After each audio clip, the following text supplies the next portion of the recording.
in this manner has to be put first into the hollow of the figure, pouring the fluid condenser over it, only then, not before, and finally stopping the opening. According to the magic rules, a figure like this is the most ideal form to create an elementary.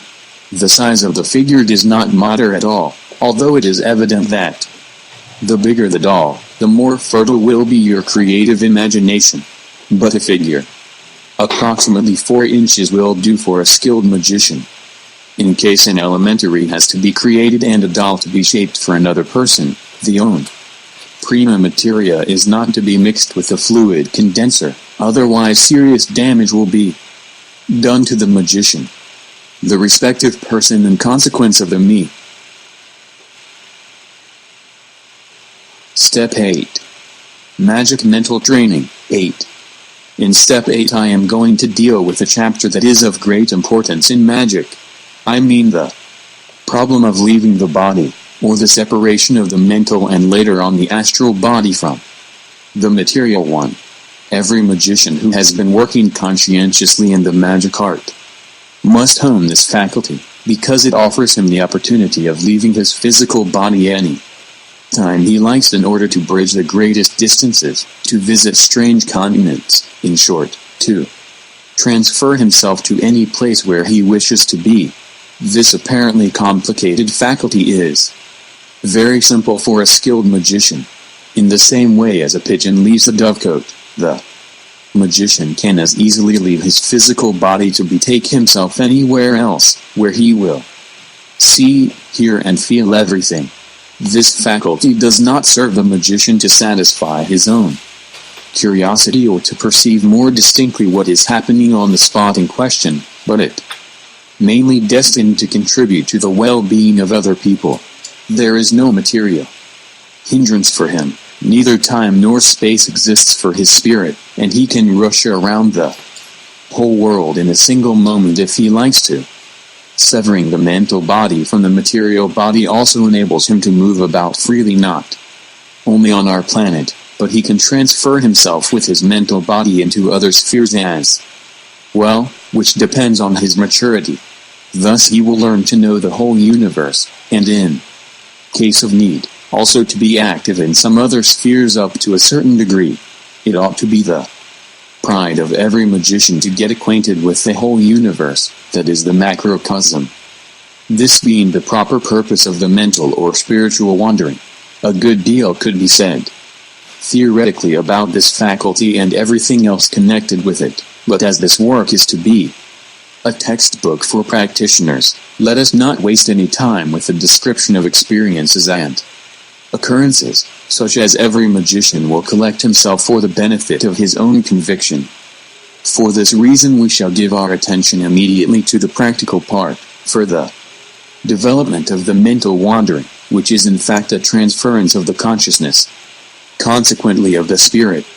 It would be well for the scholar to pass at first through some preliminary exercises to get a sort of preparatory training. A very important preliminary exercise for the mental wandering is as follows. Sit down in your conventional asana in front of a mirror in which you can see yourself entirely. If you have a big mirror, you need not have a great distance between your body and the mirror, but with a small mirror the distance must be so great that the mirror reflects your entire figure. Regard your reflected image for a few moments, then close your eyes and imagine mentally your reflection in the mirror. Provided you have been able to imprint your features very distinctly on your imaginative faculty, you may continue. If you did not accomplish any result, you have to repeat the experiment until you have managed mentally to retain each detail of your reflected image. A particular attention has to be given to the head and the facial expression. As soon as you have been able to imaginarily grasp your reflected image in all the shades of the original, then transfer your consciousness into your reflected image in such a manner that you feel personified or embodied in it. This transference of the consciousness serves the purpose to teach you how to observe your body from the side of your reflected image. If you notice any success, try to observe those objects that are visible in the mirror, but always from the side of your reflected image. This exercise will be very difficult for you at the beginning, therefore you had better resort to your imaginative faculty, impressing all the objects that happen to be near you very scrupulously in your mind. In the course of time you will certainly manage to notice everything after transplanting yourself into your reflected image, as distinctly as if you did watch it with your physical eyes. When this faculty too has become a habit, you are fit for the actual mental wandering. The scholar may seriously be warned not to risk this experiment before having practiced thoroughly every single previous exercise, because the detachment or severing of the consciousness from the physical body might cause severe mental disturbances in frail people. For this reason the warning is absolutely understandable, and only those scholars who can assert that they are mastering the exercises of all the previous steps may approach not only this exercise but all the others still ahead without any fear of damaging their health or their spirit. For the exercise of the actual mental wandering, the material mirror is not required, and you work as follows. Take up your normal position and concentrate on your spirit. While you are doing so, think that it is your spirit that is seeing, hearing and perceiving everything and, absolutely free from time and space, is able to move around as if still connected with the physical body. This operation has to be performed before every mental wandering. The deeper the penetration of your meditation, the stronger your sensory experience and the certainty that your spirit is unrestrained and able to step out of your body according to your will, while the better and quicker will be your progress and success in mental wandering, provided you have the sensation of inner liberty and self-determination following this meditation, which will require only a few moments. Then imagine yourself stepping out of your body just as from a shell and standing beside it. You must understand how to transplant your consciousness into your spirit in such a manner that you can feel yourself standing physically beside your body, just as if you were slipping out of a robe. This performance has to take place in exactly the same way with the help of your imagination. After all, you have been exercising long enough in the imagination of the spirit eye the shape and size of your body in front of your reflected image. Now try to look at your body sitting in its customary position as if it did not belong to you at all. Then try often to practice this consciousness of self-determination and standing aside, the point being to focus your attention on the body. Seek to see with your eyes every single detail on your body, such as the expression of the face with your eyes closed, the calm, regular breathing, the clothing, the seat on which your body is resting, and so on. At the beginning, everything is based of course on your imaginative faculty, as mentioned before. Later on there will be no need of any imagination at all.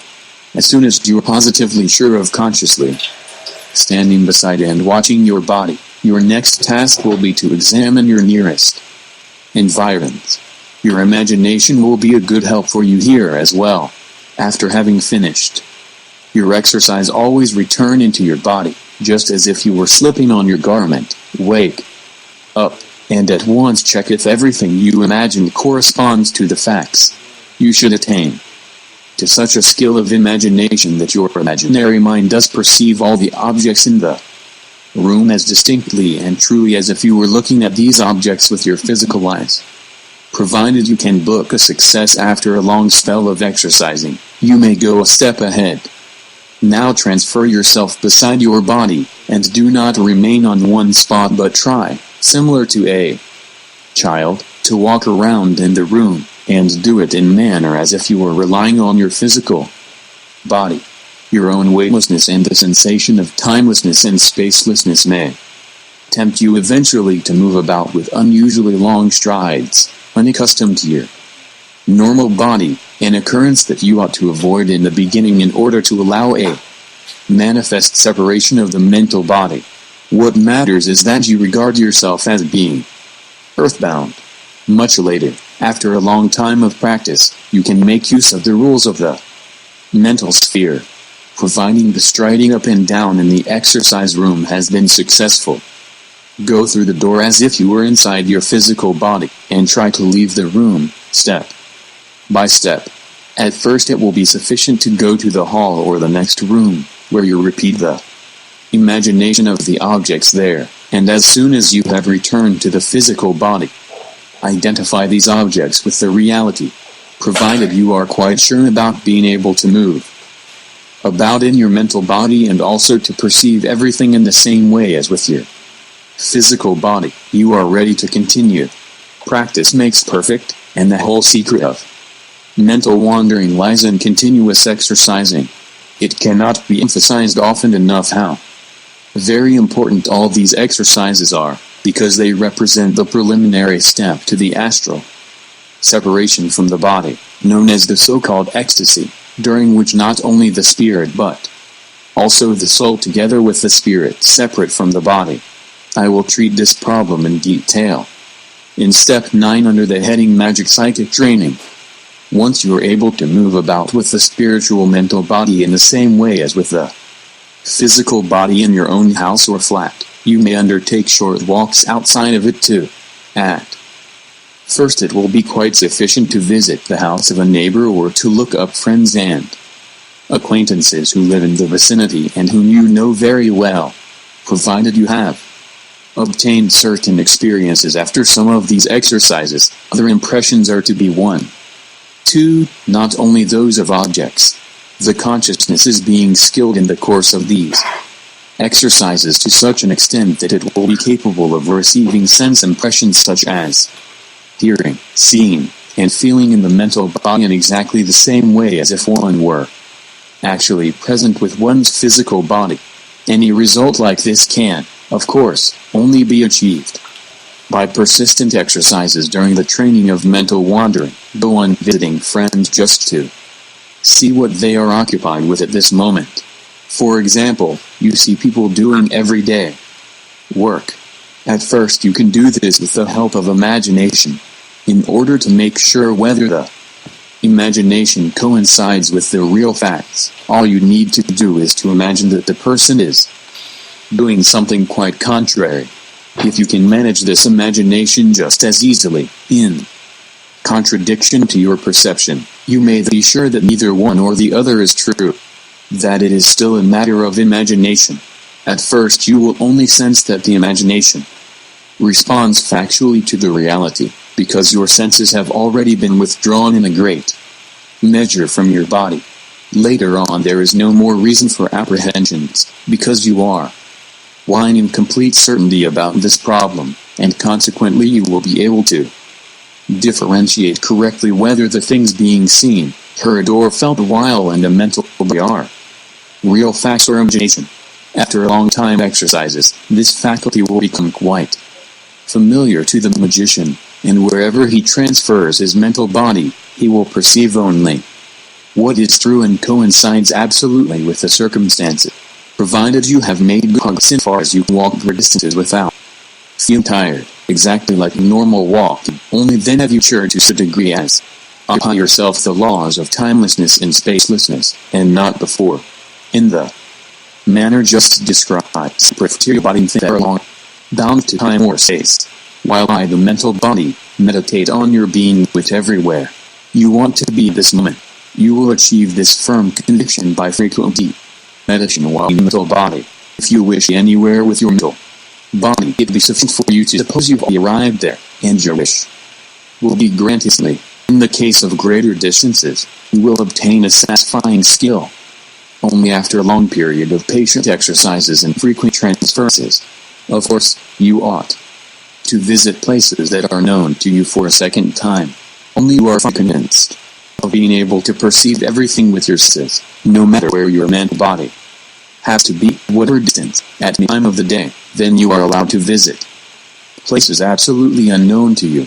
The sense perceptions accepted on the very spot will leave no room for doubt that all you have seen, heard or felt are fully up to the facts. You must exercise for a long time patience before you get used to such unfamiliar impressions. For this particular reason, while in your mental body you will do well to visit strong countries, large cities, go everywhere and see all that your heart desires. You will achieve a wonderful success after numerous exercises.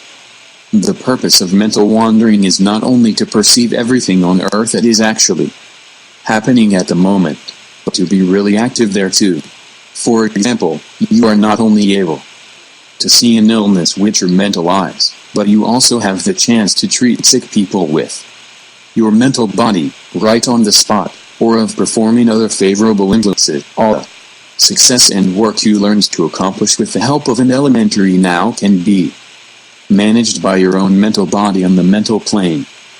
If you are at home at last in the entire physical world with the help of your mental wandering, and if this world has nothing new to offer you, try to visit other spheres in your mental body, contacting the beings there and acquiring a knowledge of things of which the average human being hasn't the faintest idea. The elevation to any other sphere is now very simple, and you have to do nothing else but concentrate on the sphere that you would like to visit with your mental body. You will feel, as it were, whirled round and lifted up vertically through a funnel. The transition from our material world to another sphere happens as fast as if you were flying around the world in a single moment. I had better say no more about this problem just now, because the magician must make his own experience as far as this part of mental wandering is concerned. At the beginning in mental wandering, the magician probably will feel an invincible drowsiness that he must fight off with all his strength. This kind of drowsiness is explained as the result of the separation of the mental body, that is, the vital bond between the mental and astral body is loosened, which consequently causes a transference of the consciousness, from which follows drowsiness. As soon as the sending off of the mental body has become a matter of routine by constant exercises, the drowsiness gradually will vanish. The mastery of this kind of wandering, described here, is an indispensable preparation to send off the astral body. The detailed description of this practice will follow in the next step, under the heading of Magic Psychic Training. Magic Psychic Training 8. 1. The great moment of now. He who has arrived at this point in his development has to consider the practice, thinking very carefully. The concentration power promoted by many years of experiments is producing very impressive pictures in the akaza by plastical thinking, pictures that are animated to a high extent and therefore seek to be realized. Hence one should always foster pure and noble thoughts and endeavor to transmute passions into good qualities.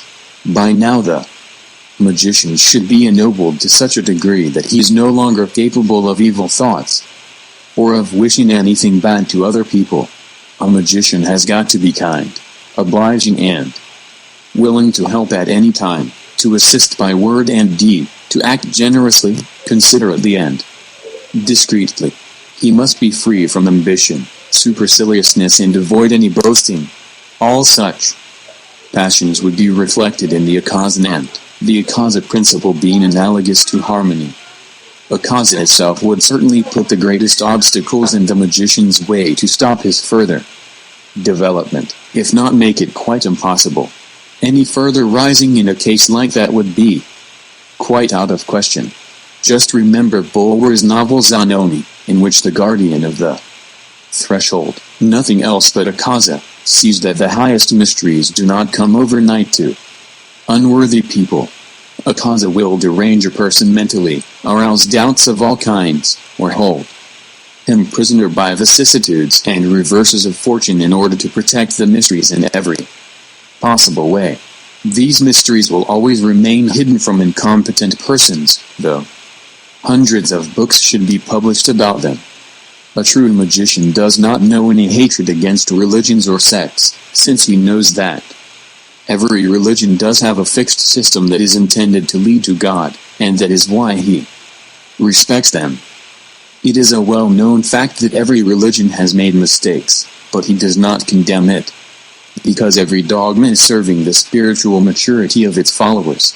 In the due course of his development, the magician goes through that stage of maturity where he can see with his mental eyes through every idea, every action and deed, no matter whether present, past or future, and it is quite obvious that he might feel tempted to judge and condemn his fellow men.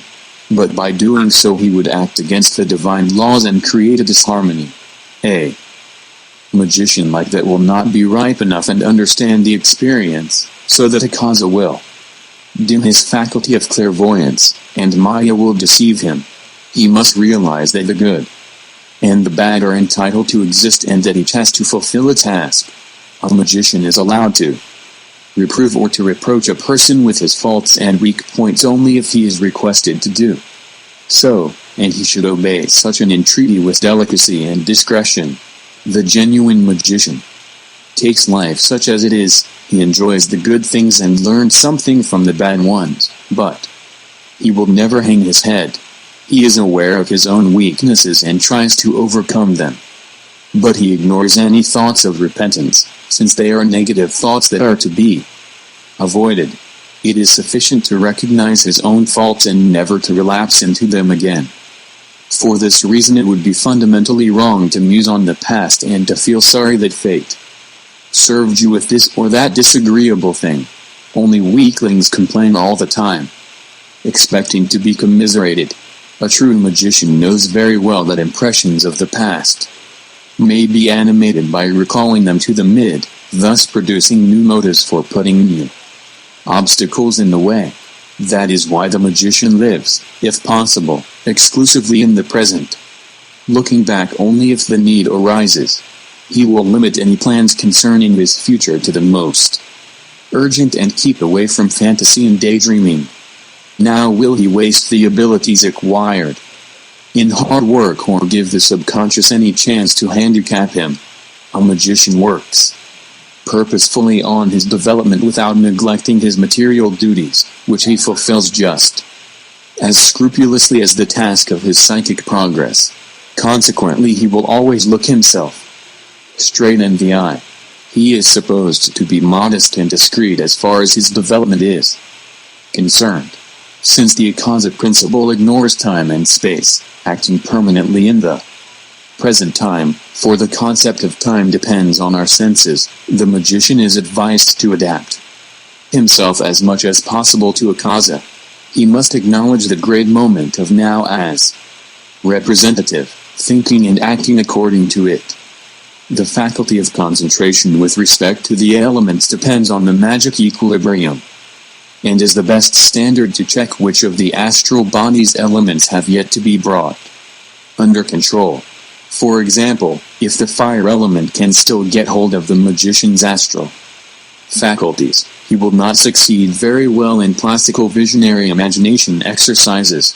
In the case of the air element, the acoustic exercises probably will become more difficult for him. As for the water element, difficulties will arise from the concentration on the feeling, and in the case of the earth element, the control of the consciousness will be impaired.